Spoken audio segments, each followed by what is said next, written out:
بلکہ اللہ کے نبی صلی اللہ علیہ وسلم اپنے زمانے اقدس میں یوں ارشاد فرمایا کرتے کہ میں اور قیامت اس طرح سے ہیں، یعنی اتنا قریب ہیں جیسے انگلیاں۔ 1400 سال پہلے کے عرصے کو حضور نے قریب فرمایا، تو اب تو ہم بالکل ہی قریب آئے ہیں، اس طور پر کہ قیامت ہمارے سر پر ہے۔ ساری نشانیاں ظاہر ہو چکی ہیں، محض چند بڑی نشانیوں کو آنا باقی ہے، جس کے بعد قیامت قائم ہو جائے گی۔ ہمارے بزرگوں نے آج جو موجود ہیں انہوں نے بھی جو پیشین گوئیاں کیں، اے لوگو تم بہت زیادہ پھیلنے کی کوشش نہ کرو، اس لیے کہ سب سے بڑے فتنے، سب سے بڑی علامات قیامت کی جو آنی ہیں وہ بالکل قریب ہیں تمہاری زندگیوں سے۔ دجال کا ظہور، یاجوج ماجوج کا نکلنا بہت ہی قریب ہے۔ اللہ تعالیٰ قرآن میں آج کی اس پارے میں ہم نے یہ بھی پڑھا، حتیٰ اذا فتحت یاجوج و ماجوج، یاجوج ماجوج کو کھول دیا جائے گا۔ یہ کوئی دو آدمی نہیں ہے، ایک بہت بڑی فوج ہے، بہت بڑی فوج، اتنی کہ انسانوں سے بھی زیادہ ہیں۔ اور یہ جب دنیا میں داخل ہو جائیں گے ان کو اللہ تعالیٰ نے جزیروں پر قید کیا ہے۔ سد سکندری قرآن پاک میں اس کا بھی ذکر آیا ہے، کل 16ویں پارے میں ہم نے پڑھا تھا۔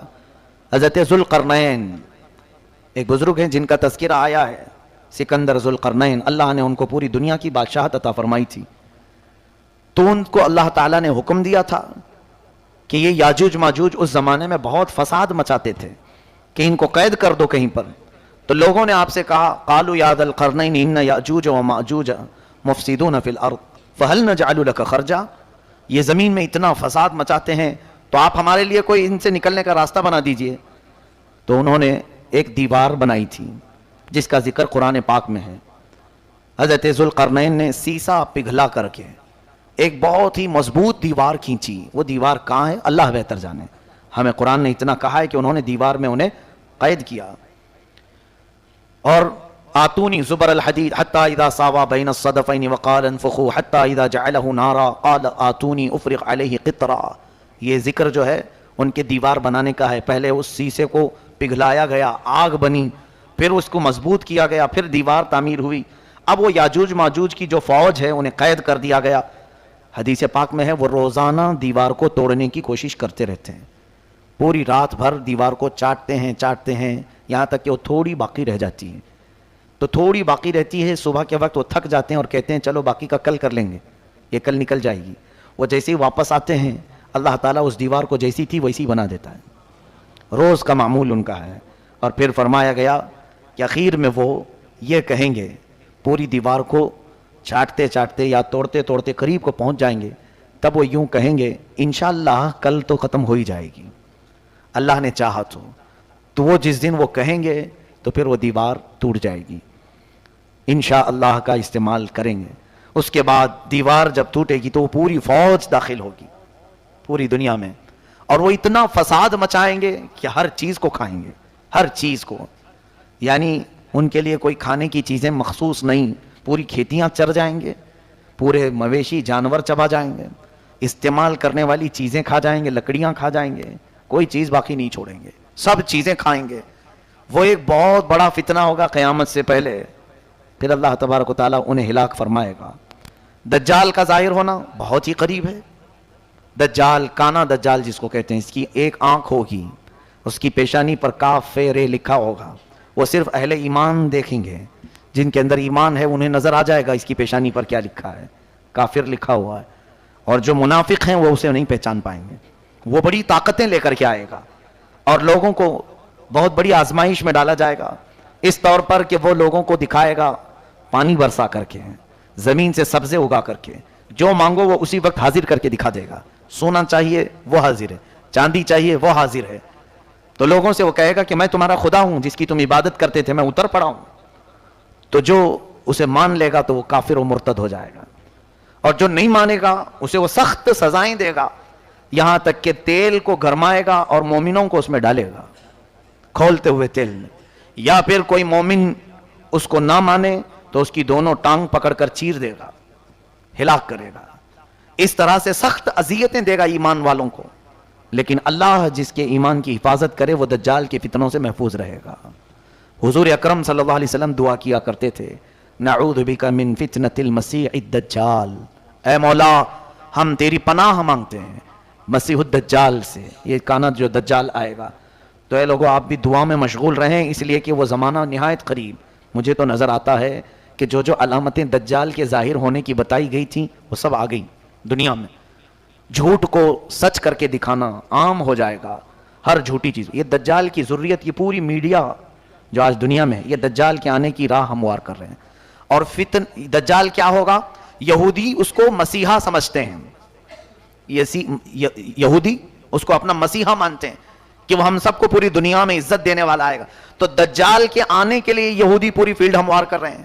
جگہ جگہ جو تمام چیزوں کا قبضہ، پورے سونے پر ان کا قبضہ ہے آج، جیولری، گولڈ، اتنے تعداد میں یہ جمع کرتے جا رہے ہیں کیونکہ یہ دجال کی کام آنے کے لیے. اور دجال ان کے لیے مسیحا ہے، بظاہر مسیحا. وہ یوں سمجھتے ہیں کہ ہمیں جنت دلانے والا آنے والا ہے. دیکھا نہیں آپ نے، یہودی اکثر چیزوں میں، اپنے برانڈ میں یا اپنے لوگوں میں ایک آنکھ کا استعمال کرتے ہیں. وہ ایک آنکھ کا استعمال دجال کی علامات ہیں. وہ دجال کی پوجا بھی کرتے ہیں، عبادت بھی کرتے ہیں، اور اس کے آنے کی دعائیں کر رہے ہیں آج پوری دنیا میں. سال میں پورا اجتماع ہوتا ہے یہودیوں کا، اور وہ بار بار دعا کرتے ہیں کہ وہ جلدی سے آ جائے. تو یہ یہودی پوری اس کی فوج تیار ہے آج، سارا یعنی فیلڈ تیار کر دی گئی. یہ بھی حدیث پاک میں آیا ہے دجال کے آنے سے پہلے پہلے یہودی اور عیسائی تمام ملکوں کو فتح کرتے کرتے حرم پاک تک پہنچ جائیں گے. حرمین طیبین چھوڑ کر، مکہ مکرمہ اور مدینہ طیبہ چھوڑ کر تقریباً پوری دنیا پر یہ قبضہ کر لیں گے. یہ حدیث پاک میں یہ ہو کے رہے گا. اور یہ پہنچ گئے، آج عرب میں بھی پہنچ گئے ہیں. آج عرب کے تمام ایئرپورٹ، سعودی عرب، اصل میں اس کو سعودی کہنا مناسب نہیں سمجھتا، وہ عرب شریف تھا، ان ظالموں نے اس کو سعودی بنایا ہے. پہلے نہیں تھا یہ سعودی، اس کو انہوں نے اپنے خاندانی نام سے ملک کو تجویز کیا ہے. وہ عرب ہے، حجاز ہے حضور کے زمانے کا.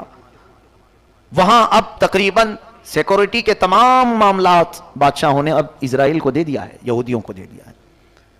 حتیٰ کہ ابھی نئی خبر یہ بھی ملنے کو آ رہی ہے کہ حج اور عمرے کے تمام انتظامات اسرائیلی کمپنی کو دیے جانے والے ہیں. یعنی وہ بہتر سے بہتر سیکورٹی فراہم کریں گے. کتنے سالوں سے، کئی 100 سالوں سے اسرائیل کا اور عرب کا کوئی تعلق نہیں تھا، سفارتی تعلق نہیں تھا.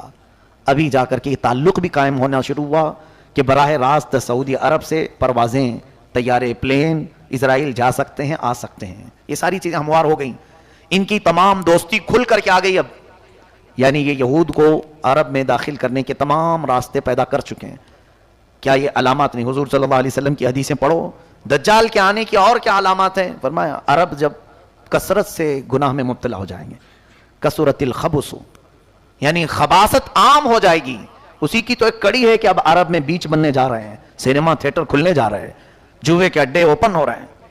یہ میرے آقا نے فرما دیا تھا، عرب جو ہے خباثت میں مشغول ہو جائیں گے، علل اعلان برائیوں. پہلے سے تو تھی ان کے اندر، لیکن اب کھل کر کے. یہ دجال کے آنے کی بڑی بڑی علامتیں ہیں. دریائے تبری جس کے متعلق یہ فرمایا گیا اس کا پانی سوکھ جائے گا تب دجال آ جائے گا. ابھی ہم نے رپورٹ میں دیکھا ہے کہ 2 یا 2.5 فٹ پانی اس میں بچ گیا ہے دریائے تبری میں. یہ تمام چیزیں اتنی قریب ہیں. اور میرا مولا فرماتا ہے اقترب للناس حسابهم وهم فی غفلۃ، بہت ہی قریب آ گیا ہے لوگوں کے حساب کا وقت جبکہ یہ غفلت میں پڑے ہوئے ہیں. ایسا لگتا ہے کہ کچھ حساب دینا ہی نہیں ہے. قیامت کے آنے کے آثار تمہارے لیے سب چیزیں جو میرے آقا نے فرمایا سب کھل کر کے آنے لگی. پھر کیوں ہم واپس جانے کے انتظار میں نہیں؟ اپنے لیے تیاریاں. آج دیکھیں بچہ بچہ گھر میں اپنے ماں باپ سے ایک چیز پوچھتا ہے، عید کے میرے جوڑے کون سے ہیں؟ ماں باپ یا پھر تقریباً آج اکثر لوگوں کو آپ کسی مارکیٹ میں ہی دیکھیں گے، سارے بازار بھرے ہوئے ہیں آج. کیوں؟ عید کی خریداری ہے. عید میں پہننا تو ہے میاں، ابھی عید تو 15-20 دن باقی ہے لیکن تیاری اب سے شروع ہے. ٹیلروں کے پاس جانا اور پھر اپنے سجنے سنورنے کے سامان لینا، یہ سب چیزیں ہو چکی. تقریباً عید آنے سے پہلے پہلے سب کے کپڑے تیار ہیں. گھر میں کیا بننا ہے یہ بھی تیار ہے، گھر میں کیسے سجاوٹ ہوگی یہ بھی تیار ہے، سب تیار ہے. ایک دن کی عید کے لیے ہم مہینہ بھر سے تیاریاں کر رہے ہیں. میرے عزیزو قیامت میں مولا کے حضور کھڑے ہونے کی کیا تیاری کی؟ کون کون سی تیاریاں ہمارے پاس؟ کبھی اپنے بچوں کو سکھایا کہ بیٹا وہاں رب تعالیٰ تو تجھے ننگا کر دے گا، تو کیا پہنے گا؟ قرآن پڑھا، اپنے لیے کچھ رکھا؟ کہیں تمہاری کوئی چوپڑی میں چھوٹی سی نوٹ بک میں لکھا ہوا ہے کہ میں نے اپنی زندگی میں اتنے ختم قرآن کیے ہیں, اتنی تسبیحات پڑھے ہیں, اتنے ذکر کیے ہیں, یا پھر کوئی تو چیزیں ایسی لکھ کر کے رکھے ہو کہ رب تبارک و تعالیٰ کے حضور اگر پوچھا جائے تو یہ پیش کر دوں گا. ہم تو اندھا دھند جی رہے ہیں, ہم کو تو کوئی خبر ہی نہیں. باقی سب ہم جوڑے گنتے ہیں, ہر چیز کی تمام ہم کو حساب کتاب سب معلوم ہے, کس دن کیا بنے گا, کس دن کیا سجایا جائے گا, کس دن کیا پہنا جائے گا. میرے عزیزو, یہ غفلت کی زندگی ہمارے لیے بہت ہی خطرناک ہے. مسلمان کی زندگی ایسی نہیں ہونی چاہیے. کفار و مشرکین اگر ایسے جیتے ہیں تو ان کے لیے تو اللہ نے جہنم تیار کیا ہے. اللہ فرماتا اعدت للکافرین, میں نے جہنم کو کافروں کے لیے تیار کیا ہے, تم کیوں اس کی تیاری کر رہے ہو؟ فاتقوا النار التي وقودها الناس والحجارہ اعدت للکافرین, اس جہنم کی آگ سے ڈرو جس کا ایندھن میں نے انسانوں کو اور پتھروں کو بنایا. لیکن وہ جہنم کس کے لیے ہے؟ اے لوگو, کافروں کے لیے. تم خوش نصیب ہو, اللہ نے تمہارے لیے کہیں پر بھی قرآن میں ایک جگہ بھی نہیں فرمایا کہ جہنم ہے, بلکہ سب جگہ تمہارے لیے فرمایا ان الذین آمنوا وعملوا الصالحات کانت لہم جنات الفردوس نزلا. جو ایمان لائے ہیں, عمل صالح کیے ہیں, اے لوگو, ان کی مہمان نوازی کے لیے تو میں نے جنت الفردوس بنایا ہے. ایک جگہ نہیں, ہر پارے میں تمہیں ملے گا جنات تجری من تحتها الانہار خالدین فیہا. ایسی تمہارے لیے جنتیں میں نے بنائی ہیں, باغیچے ہیں جس میں نہریں بہ رہی ہیں, جو جائے گا اس میں ہمیشہ رہے گا. لیکن بندہ ہے کہ وہ مولا کی سجائی ہوئی جنت کو لینے کی تیاری کرنا نہیں چاہتا. کافروں کے کام اچھے لگتے ہیں, یہود و نصارہ کے عمل پسند ہیں, ہماری پوری قوم کو ان کی ایکٹیویٹیز میں دلچسپی ہے, ان کے کیریکٹر کو دل سے لگانے کو پسند کرتے ہیں.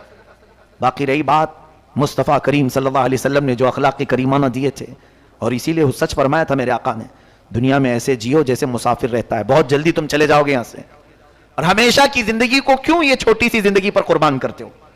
یہاں جتنا بھی عیش کرو گے عارضی ہوگا, ٹیمپرری ہوگا. ارے دیکھتے نہیں یہاں کپڑے بھی پرانے ہوتے ہیں, دیکھتے نہیں یہاں پر چیزیں بھی پرانی ہو جاتی ہیں, بہت جلدی پرانی ہوتی ہیں. اور تم دیکھتے دیکھتے ابھی تمہاری جو جوانی ہے وہ جھریوں میں بدل جائے گی. ابھی چہرے پر رنکلز آنے شروع ہو جائیں گے, دانت جھڑنے شروع ہوں گے, بال سفید ہونے لگیں, کمر جھکنے لگے گی.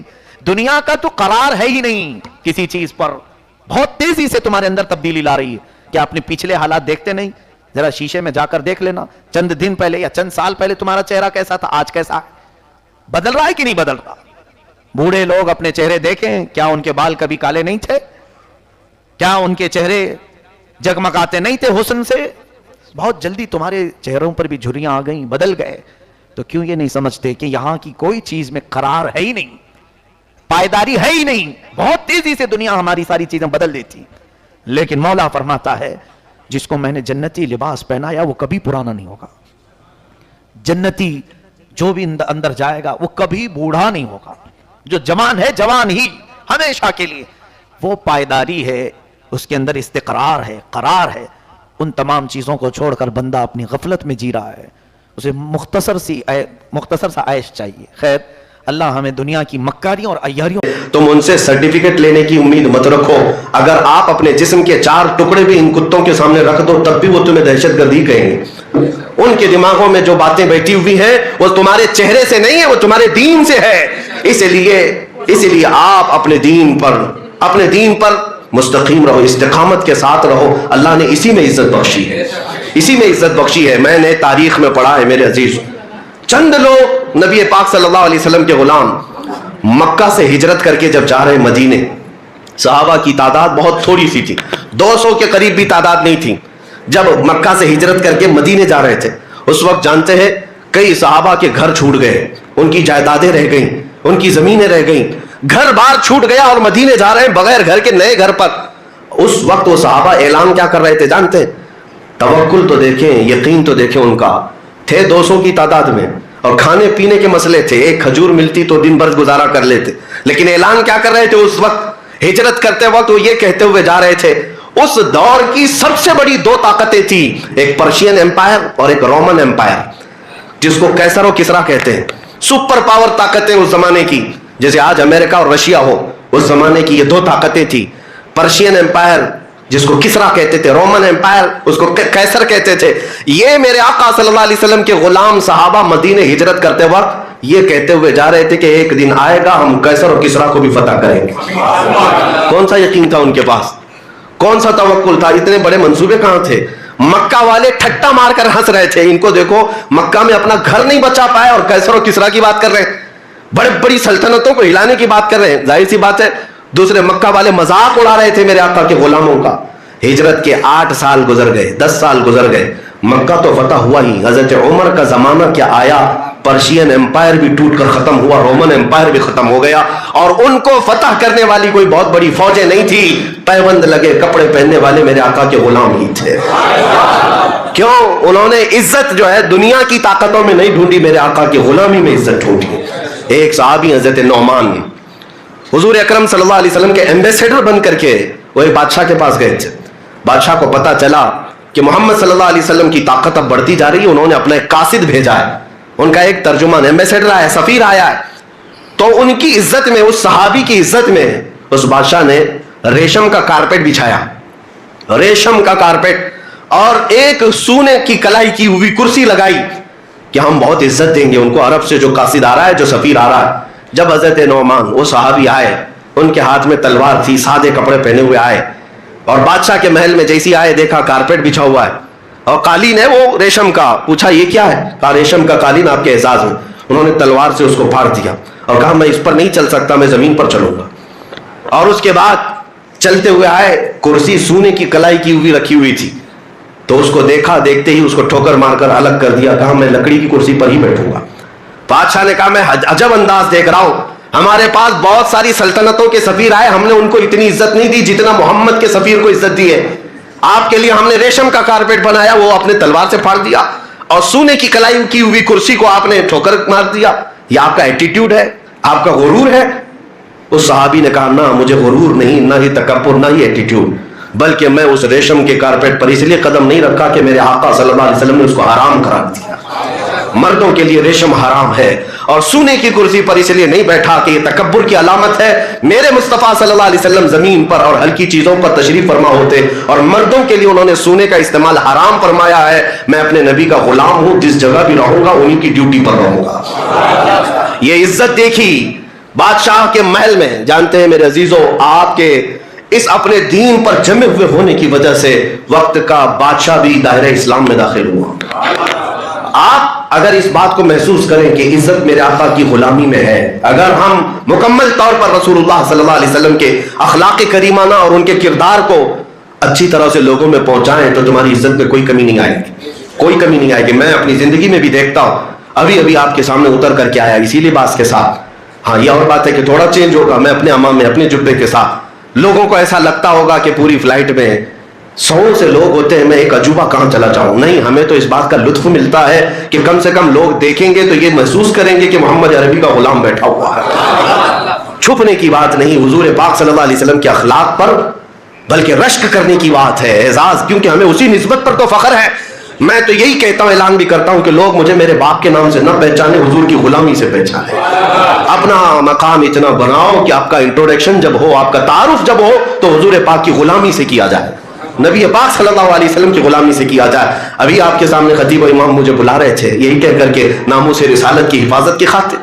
باقی اور بھی بہت کچھ ہوگا، میں کہیں کا پڑھا ہوا حافظ بھی ہوں گا، کہیں کا پڑھا ہوا عالم بھی ہوں گا، کہیں کا پڑھا ہوا مفتی بھی ہوں گا، وہ ساری چیزیں اپنی جگہ پر ہے. لیکن اگر ہمارے اعزاز میں حضور کی غلامی آتی ہے تو یہ زندگی کی معراج ہے. عزیزان گرامی، زندگی اتنی گزارو کہ حضور پاک صلی اللہ علیہ وسلم کی نسبت سے تمہیں دنیا پکارنے لگ جائے، اور وہ دن تمہاری کامیابی کا دور ہے، وہ دن تمہاری کامیابی کا دور ہے. اللہ کے نبی صلی اللہ تعالیٰ علیہ وسلم کے صحابہ نے ہمیں یہ ثابت کر کے دکھایا. حضرت سعد ابن ابی وقاص رضی اللہ تعالیٰ عشرہ مبشرہ میں سے ہیں. یہ عراق میں گئے تھے اور وہاں سے انہیں ایران جانا تھا. جنگوں کے حالات تھے، دریائے دجلہ بیچ میں آتا ہے، اور دریائے دجلہ کو عبور کر کے ایران کی زمین پر آنا ہے. ایران کی فوج نے جب دیکھا سعد ابن ابی وقاص اپنے فوجیوں کے ساتھ ادھر آ رہے ہیں تو دجلہ دریا کے اوپر جتنے برج تھے سب توڑ دیے انہوں نے کہ کہیں یہ مسلمان ادھر نہ آ جائیں. سب برج اور پل توڑ دیے. حضرت سعد ابن ابی وقاص کا حوصلہ نہیں توڑ سکے، وہ کھڑے ہوئے اور اپنے صحابہ 300 صحابہ ان کے ساتھ تھے. سارے لوگوں نے پوچھا کہ سعد ابن ابی وقاص سے کیا کرنا ہے؟ حضرت سعد نے کہا جانا ہے ادھر. کہا دریا ہے، اتنا گہرا ہے دریائے دجلہ، آج بھی موجود ہے، کیا آپ کو اندر جاتے جاتے 10 منٹ لگ جائیں؟